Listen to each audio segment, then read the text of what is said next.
Assalamualaikum. My name is Shoaib Hussain. My ID is 202353112. In this presentation, I am going to give an overview of my defense, what I have working on. I am working on a thesis called Deep Learning Based Instant Segmentation of Lived Diseases. I am working under the supervision of Nuruzzaman Faruqi sir. Here are the outline of my presentation. Here I have introduction, literature review, problem statement, research question, objective analysis, proposed methodology, conclusion, and references. First, I will talk about the introduction. First, we need to divide the whole thesis into three different segments. We have disease sleep, deep learning, instant segmentation. In the disease sleep, we have leaves with the disease segmented part, but the model does not know anything about those segment part.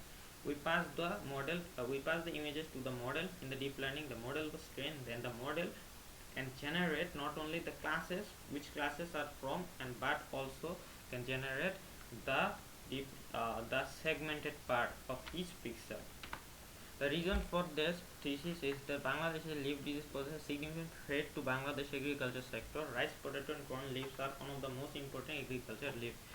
Instant segmentation uses deep learning is a relatively new method. This method have been effective, very high performance for various segmentation tasks.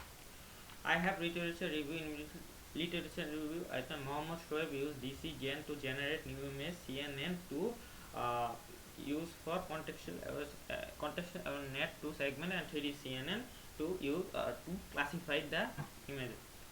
Class imbalance. The limitation was class imbalance and also computational expensive. And the second Mohammed Shoaib, we have UNet inception V2 and inception V3. The limitation is unable to segment, and the two different neural network needed. In the VJSync, we can see the genetic algorithm was used for segmentation, SVM was used for classification. So same thing here, no deep learning method and limited dataset. K means clustering was used for segmentation, and SVM was used for classification. And we can see the SCNN, FCNN both used for different purposes, segmentation and the final we can see the manual data annotation, data augmentation, and Vulo V5 only produce bound inverse. It is not a segmentation task. Problem statement were that I have studied 27 plus paper and selected 8 paper. The first problem was the rural communities don't have enough knowledge and expertise in their disposal to identify any crop diseases, and it is time consuming, requires expert. But if we use deep learning methodology, we can automate this whole process, and which can be really beneficial for the economy, also for the farmer. The first question is there is enough data set, is there diversity in the data set, and second question is if there is data set, is the data set annotated, because it is a segmentation task. And the last question is can we create a model where the computation cost is low, because deep learning requires lots of competition because of the GPU. So GPU requires lots of money, so that's why computation cost for training and inference is a huge question. The objective is to create an instant segmentation model for potato, rice, leaf diseases. Those are the most common leaf in Bangladesh. Also, they have the most common leaf diseases in Bangladesh, and semi-automated annotation pipeline for data annotation.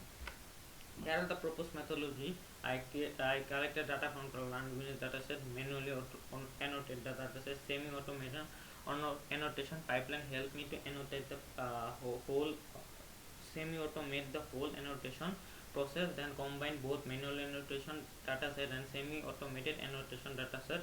Then I use data augmentation and split the dataset into two sets, train validation. Then I will train the model on Vulo V5, V7, V8, max RCN, then evaluation phase I will win average precision I will score. The conclusion would be I will create a new annotated dataset. I will develop an effective semi-automated annotation pipeline. I will likely develop a real-world application utilizing the real-time inference. Here are all the references I have used for this thesis, and I will be using for my future work in this thesis. That's all from my presentation. Thank you very much.